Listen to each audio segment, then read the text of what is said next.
Bismillahirrahmanirrahim. Assalamualaikum warahmatullahi wabarakatuh. Alhamdulillahirrabbilalamin. Wassalatu wassalamu ala asyrafil anbiya'i wal mursalin wa ala alihi wa sahbihi ajma'in. Amma ba'.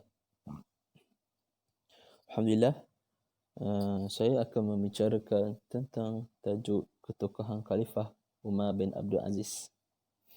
Khalifah Umar bin Abdul Aziz memerintah pada ketika zaman Bani Umayyah. Seperti yang kita tahu, Bani Umayyah ini telah dimulai pemerintahannya oleh Muawiyah binti Sufyan selepas zaman pemerintahan Khulafa' ar-Rasyidin. Pemerintahan Bani Umayyah ini bersilih ganti tampuk pemerintahan khalifahnya, sehinggalah tampuk pemerintahan khalifah tersebut dipegang oleh Khalifah Umar bin Abdul Aziz pada tahun 98 Hijrah. Jadi sebelum saya mulakan, izinkan saya, nama saya Muhammad Izzat Syahmi bin Abdul Aziz, nombor metrik 049330.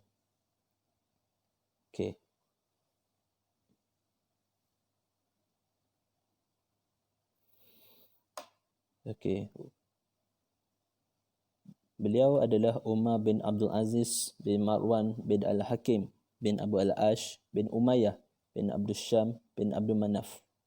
Beliau juga dikenali sebagai Al-Imam Al-Hafiz Al-Alamah Al-Mujtahid Al-Zahid Al-Abi As-Sayyid Amirul Mu'minin Al-Haqqan Abu Hafs Al-Quraish Al-Umawi Al-Madani dan Al-Khalifah Az-Zahid Al-Rashid Al-Shaji Bani Umayyah. Setiap gelaran tersebut ini mempunyai kisah yang tersendiri, mempunyai sebab-sebab yang tersendiri. Antaranya gelaran Al-Shaji Bani Umayyah tersebut. Gelaran ini beliau dipanggil ketika masih kecil lagi, di mana dikisahkan beliau pernah masuk ke kandang kuda ayahnya setelah menjawat jawatan sebagai penguasa Mesir untuk melihat kuda.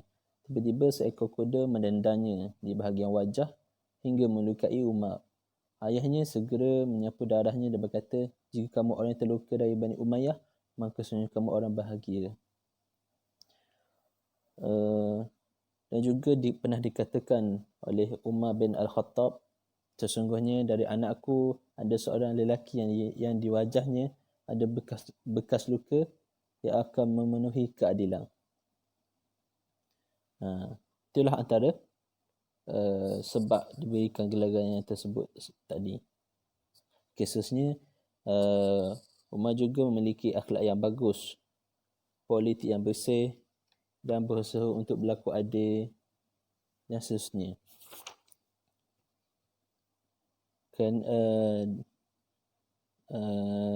Beliau juga suka menuturkan yang benar walaupun sedikit penyokong, sedangkan Gabenor yang zalim itu membencinya begitu banyak.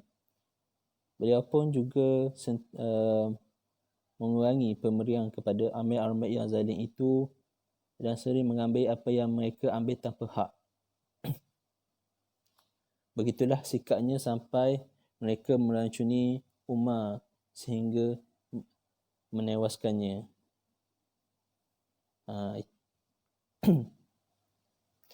Khususnya Umar bin Abdul Aziz telah dilahirkan pada tahun 61 Hijrah.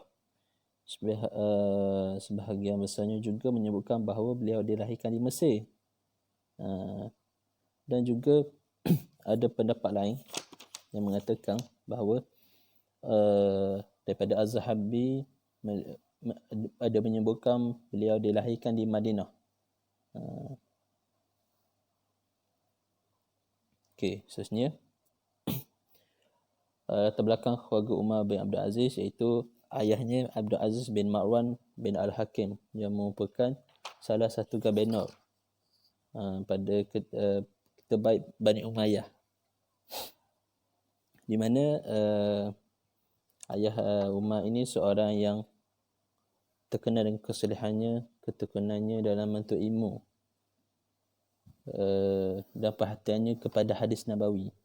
Beliau sering duduk bersama Abu Hurairah dan sahabat-sahabat lainnya dan mendengar dari mereka. Setelah menjawab sebagai jawatan sebagai Gubernur Mesir, beliau tetap memperhatikan hadis Nabawi. Abdul Aziz bin Marwan juga seorang yang pemurah. Walaupun setelah menjawab jawatan Gubernur itu, antaranya dikisahkan setiap hari beliau menyediakan 1000 buah mangkuk besar makanan di sekitar rumahnya dan 100 buah mangkuk besar. Beliau kirimkan ke beberapa kabilah dan dengan menggunakan kereta sorong. Itulah di antara bentuk kepemurahannya. Seterusnya ibunya Umar bin Abdul Aziz, Ummu Hashim binti Hashim bin Umar bin Al-Khattab. Di mana Ummu Hashim inilah yang dikatakan keturunan daripada Umar Al-Khattab, khalifah kedua daripada Khulafa Ar-Rasyidin. Di mana kepribadian Hashim ini disifatkan memiliki tubuh yang tinggi dan besar dan juga kuat beragama, serta juga seorang ahli balaghah maupun penyair. Khususnya bilangan saudara Umar Abdul Aziz itu ada 10 orang, termasuk beliau. Dan juga ketika ayahnya meninggal dunia, beliau diasuh oleh bapa saudaranya, Amirul Mukminin Abdul Malik bin Marwan.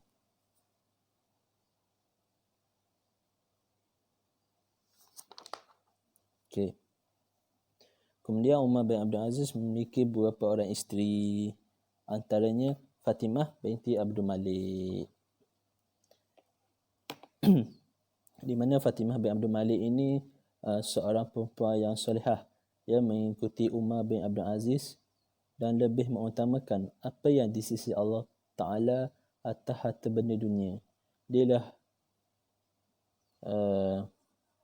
puteri kepada Khalifah Abdul Malik bin Marwan, iaitu bapa saudara Umar bin Abdul Aziz.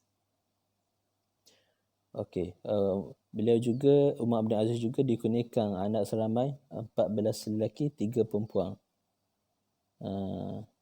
Di antaranya Ishaq, Yaqub, Musa, Abdullah, Ummu Ammar dan seterusnya lagi. Kemudian sejak kecil Umar Abdul Aziz ini membesar di antara kalangan sahabat-sahabat Rasulullah di Madinah.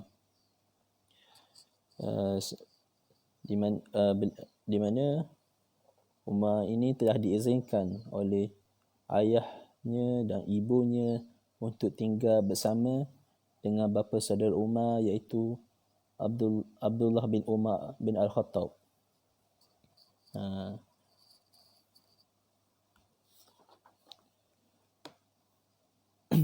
Oleh itu, disebabkan itu,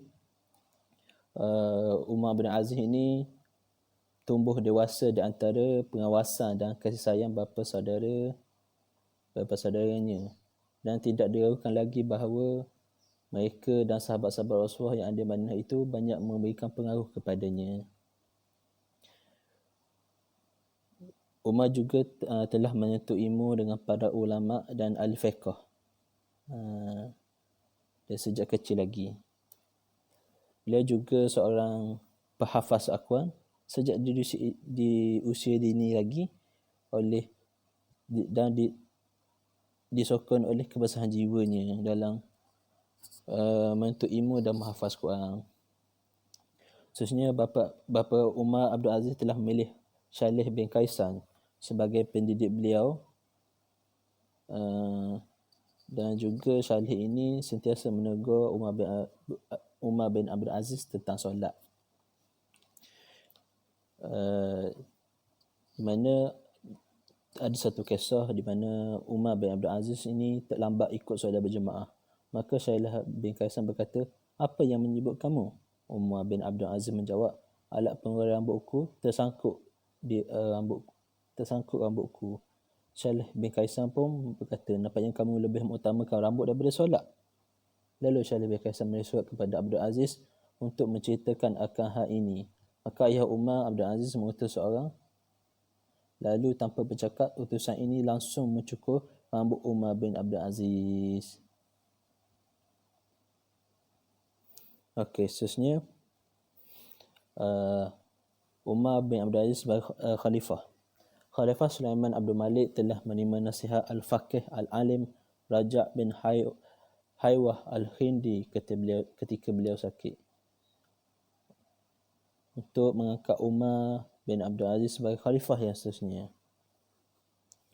Umar bin Aziz telah dilantik sebagai khalifah pada tahun 98 Hijrah, iaitu bersamaan 717 Masihi. Setelah kewafatan Khalifah Sulaiman Abdul Malik yang mengikut wasiat wasiat Khalifah Sulaiman tersebut. Padahal Umar bin Abdul Aziz tidak mahukan jawatan khalifah tersebut. Tetapi di dalam wasiat tersebut juga dinyatakan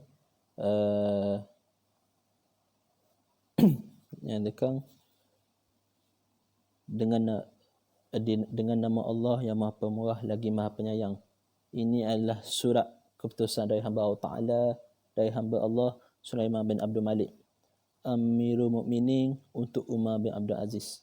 Sesungguhnya aku telah mengangkat Umar bin Abdul Aziz sebagai khalifah setelahku dan sesudahnya Yazid bin Abdul Malik. Maka dengarkanlah dia dan taatilah serta bertakwalah kepada Allah. Janganlah kamu berpecah belah, maka musuh akan mudah menundukkanmu. Setelah pengangkatan beliau itulah antara isi wasiat Khalifah Sulaiman Abdul Malik. Kemudian setelah pengangkatan beliau sebagai khalifah, beliau menaik ke mimbar dan berpidato di awal pertemuannya dengan rakyat. Beliau menyatakan bahawa jawatan khalifah itu bukan permintaannya dan diputuskan tanpa mesyuarat kaum muslimin. Maka jemaah kaum muslimin berteriak menyatakan kesetujuan mereka dengan pemilihan Umar bin Abdul Aziz sebagai Amirul Mukminin mereka seterusnya.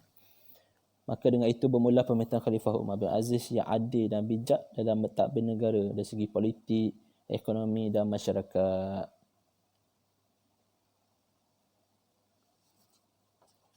Okey, seterusnya sikap Umar terhadap Khawarij. Seperti yang kita telah ketahui tentang Khawarij, kelompok Khawarij ini terlahir ketika Ali bin Abi Talib menjawab jawatan sebagai khalifah pada tahun 37 Hijrah. Lalu setelah terjadi perang Siffin dan persetujuan Ali untuk mengikuti keputusan dua hakim, maka lahirlah kelompok ini. Kelompok tersebut memiliki keyakinan yang tinggi terhadap Sayyidina Ali radhiyallahu anhu, yakni menentang beliau. Mereka ini mengkafirkan Ali bin Abi Talib, Osman bin Affan dan dua hakim, Abu Musa al-Ash dan Amr bin Ash, dan membelot dari kepimpinan seorang imam yang berbuat dosa, dan juga mengkafirkan seorang muslim yang berbuat dosa besar dan akan seksa di dalam neraka untuk selamanya. Lalu kelompok Khawarij ini masih meneruskan usaha keyakinan mereka tersebut ketika kepimpinan diambil oleh Bani Umayyah. Lalu ketika Umar bin Abdul Aziz menjadi khalifah baru, maka barulah terjadi perdebatan antara keyakinan kelompok tersebut. Umar bin Abdul Aziz menyiarkan perdebatan dengan cara yang baik dan melarangnya pertikaian berlanjutan yang tidak terpuji. Beliau sering mengeluarkan hujah dan dalil yang dapat mematahkan pendapat mereka serta menjelaskan pendapat yang betul dan seharusnya diikuti. Khususnya sikap Umar terhadap Syiah.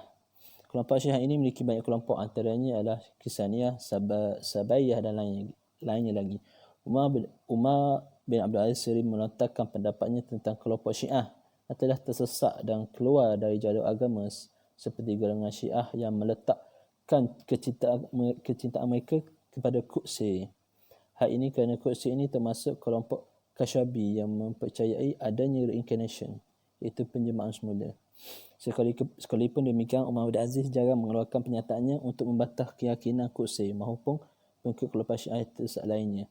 Hal ini kerana Umar hanya menyampaikan pernyataan keras kepada kaum muslimin untuk tidak berbau dengan orang yang berbuat bid'ah dan selalu mengikuti hawa nafsunya sahaja. Dan saya ingin menyatakan keyakinan kelompok Syiah yang menyimpang itu adalah mereka ini telah menetapkan kewajipan memuliakan Sayyidina Ali lebih daripada sahabat Nabi yang lain dan juga mengimamkannya.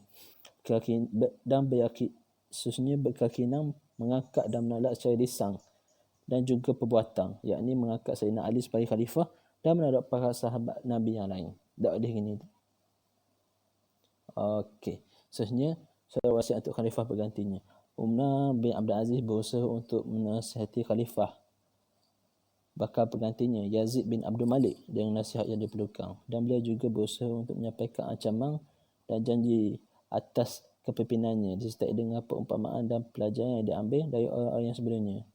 Umar telah menasihati dan menyampaikan ancaman kepada Yazid dengan sebaik nasihat melalui surat beliau. Menurut kewafatan Umar bin Abdul Aziz, menurut riwayat paling kuat, Umar bin Aziz ini meninggal pada hari Jumaat tanggal 20 Rejab tahun 101 Hijrah. Sebelum meninggal, beliau sakit selama 20 hari. Beliau meninggal dunia di Dir As-Saman, wilayah Al-Mar'ah di negeri Syam.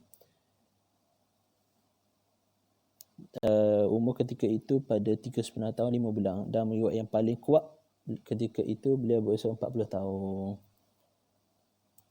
Ada beberapa yang mengenai penyebab jatuh sakit dan kematian Umar bin Abdul Aziz ini. Antaranya ialah rasa takut Umar kepada Allah Ta'ala dan pemerhatiannya memikirkan permasalahan rakyat.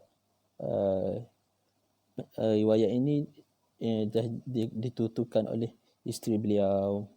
Pada riwayat lain menyatakan bahawa penyebab adalah kerana diracun orang. Kerana ketika itu Bani Umayyah berasa tersingkir dan terhimpit oleh kebijaksanaan Umar bin Abdul Aziz. Wallahu a'lam. Assalamualaikum warahmatullahi wabarakatuh.